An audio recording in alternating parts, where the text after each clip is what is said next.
Sa isang segundo, iniwan ni Goku ang lahat ng mga Diyos sa hindi magandang kalagayan. At habang ilulunsad na niya ang kanyang huling pamamaraan para tapusin ang laban.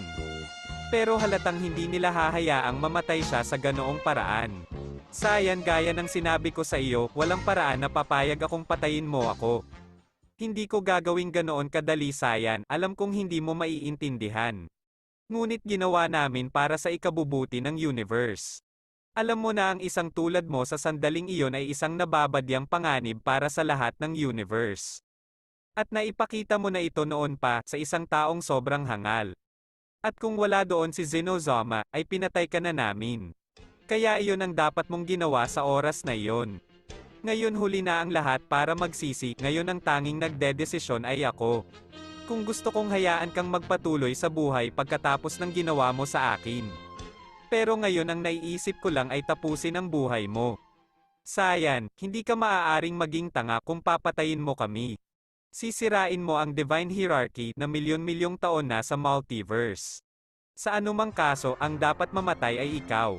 Sinubukan kong makinig sa sinasabi mo sa akin ng mga katangahan, umalis ka.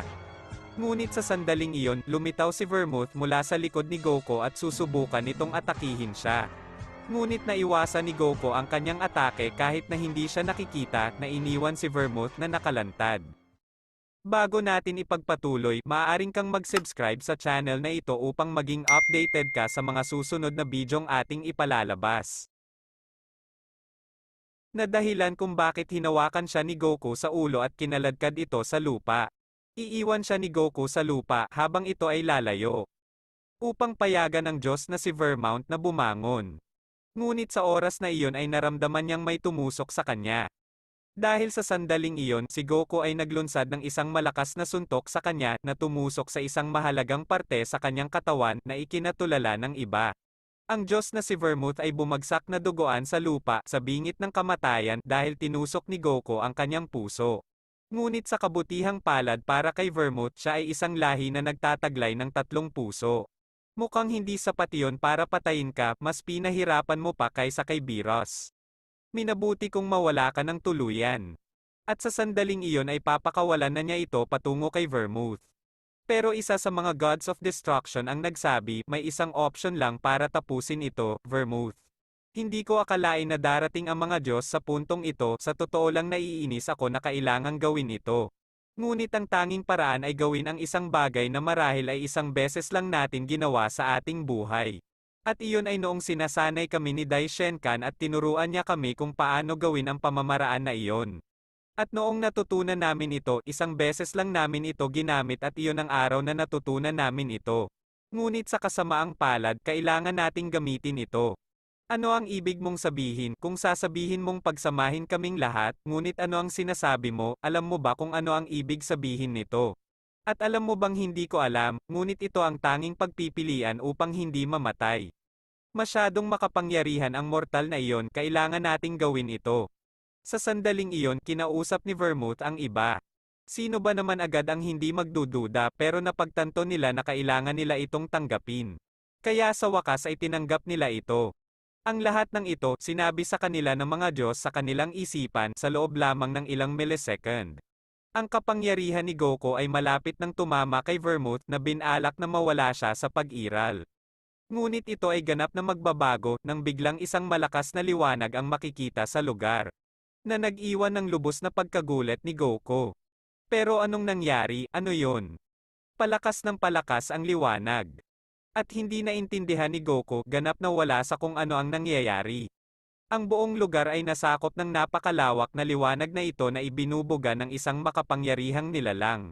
Ang mga universe at mga planeta ay naapektuhan ng napakalakas na kapangyarihang ito dahil ang puwersang ito ay nakaapekto maging sa realidad mismo. Sa ngayon, 11 makapangyarihang nilalang ang nagpasya na sumanib sa isang nilalang. Ang lahat ng ito ay ginagamit bilang pangunahing ang kakanyahan ng God of Destruction Beerus. Isang nilalang ang lumitaw sa harap ni Goku at ginamit ang kanyang pamamaraan, ang pamamaraan na ginamit niya laban sa kanila. Ano ang ginawa mo? Paano nyo nagawa ang teknik na yan ng ganon kadali? Sino ka ba? Ako ang reincarnation ng sarili mong kasalanan. Tama, yan lang ang iniisip mo, Sayan. Hindi namin gustong gamitin ang pamamaraang ito, ngunit napilitan kaming gamitin ito. Hindi kami papayag na patayin mo kami ng ganon-ganon lang, hindi mo ba naiintindihan? Masyadong nakakahiya para sa ating lahat na maaaring gawin ito sa atin ng isang Saiyan. Ngunit ngayon sa lahat ng ating kapangyarihan na umaayon sa isang nilalang, ang mga bagay ay ganap na naiiba, Saiyan. Ang pamamaraan na ito ay ang tanging natutunan nating lahat na akala natin ay hindi na natin kailangang gamitin, ngunit gayon paman. Isang mortal ang dumating at nahigitan ang lahat ng mga Diyos at iyon ay ganap na hindi katanggap-tanggap. Nakikita ko, napaka-interesante, umaasa ako sa ganitong paraan. Kung maaari mo akong pasayahin kahit kaunti, kung hindi, lubos akong madidismaya sa mga God of Destruction. Dahil nagawa mo ang aking pamamaraan, ngayon na ang iyong pagkakataon. Ano ang sinasabi mo? Bibigyan kita ng pagkakataon, ihagis mo sa akin ang iyong pinakamakapangyarihang pamamaraan at tatanggapin ko ito ng buo, pangako hindi ko ito iiwasan. Ano ang iniisip ng Saiyan? Masyado kang kumpiyansa sa sarili mo. Hindi talaga ako makapaniwala na siya ang gumagawa ng sarili niyang kamatayan, akala ko talaga tumigil na siya sa pagiging hangal. At nakikita ko na siya pa rin, gaano katanga, ang pag-ataking iyon ay tatapos agad sa kanyang buhay. Saiyan, ikinagagalak kitang makilala, ngunit oras na para mamatay ka.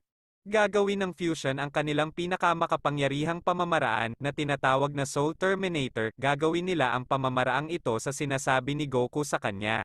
Mamatay ka. Sa sandaling iyon, ang kapangyarihang ito ay makakaapekto kay Goku at ito ay magbubunsod ng isang malakas na pagsabog, na mayroong universal magnitudes. Ang gumawa ng libu-libong kalapit na mga planeta na ganap na nawasak. Kahit na makuha ang atensyon ni Zenozama mismo.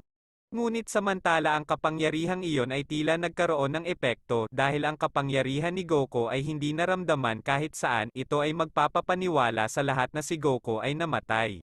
Nakakainis talaga ang Saiyan na iyon, sa lahat ng pagkakataon ay naiisip kong patayin siya. Hindi ko akalain na aabot sa puntong ito, ngunit gaano iyon kalungkot. Na ganyan, mula sa mga labi na dulot ng pagsabog. Lumabas si Goku na may ilang sugat at sinabing, binigyan kita ng pagkakataon at hindi mo alam kung paano ito sasamantalahin. At ang ibig sabihin nun ay oras ko na at tatapusin ko kayo. Sa sandaling iyon, si Goku sa anyo ng Ultra Instinct Dominated ay mabilis na nagtungo sa Fusion. Ang pagbibigay sa kanya ng isang malakas na suntok sa tiyan, iyon ay nagpasuka sa kanya ng dugo. Pero makapangyarihan pa rin ang Saiyan na iyon, halos hindi na ako makahinga sa suntok na binigay niya sa akin. Sinabi nito, ang Fusion sa parehong paraan ay sasalakayin si Goku at pagkatapos ay aatakihin siya ng maraming beses.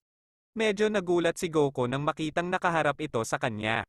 Pagkaraan ng ilang sandali, si Goku ay natatabunan ng kapangyarihan ng Fusion. Ang mga ito ay tumetama kay Goku at hindi sila huminto anumang oras. Saiyan, well, anong nangyari ngayon, hindi na nakakatuwa, di ba? Pero makalipas ang ilang minuto, tama na, oras na para ipakita ang lahat ng kapangyarihan ko. Ano ang ibig mong sabihin sa lahat ng iyong kapangyarihan, meron ka pa ba? Tama, tapos na ang paglalaro, tatapusin kita sa isang iglap. Sa sandaling iyon, si Goku mula sa isang segundo hanggang sa susunod ay pupunta sa kanyang pinakamakapangyarihang anyo, na mag-iiwan sa Fusion bilang isang malaking basura. Ngayon, alamin ang aking tunay na kapangyarihan. Samantala sa kabilang panig, naramdaman ni Zenozama ang isang malakas na kapangyarihan at hindi niya alam kung ano ang nangyayari sa mga universe. Kaya pupunta siya sa lugar kung saan naroon ang kapangyarihan. Ang kapangyarihan ni Goku ay napakalakas. Ito ay isang bagay na kahit si Dai Shenkan ay iniwan na hindi makapagsalita, ngunit naramdaman ito mula sa kung nasaan siya. Ngunit ano ang lahat ng kapangyarihang ito, saan ito nanggaling, ngunit pinuntahan siya ni Zenozama.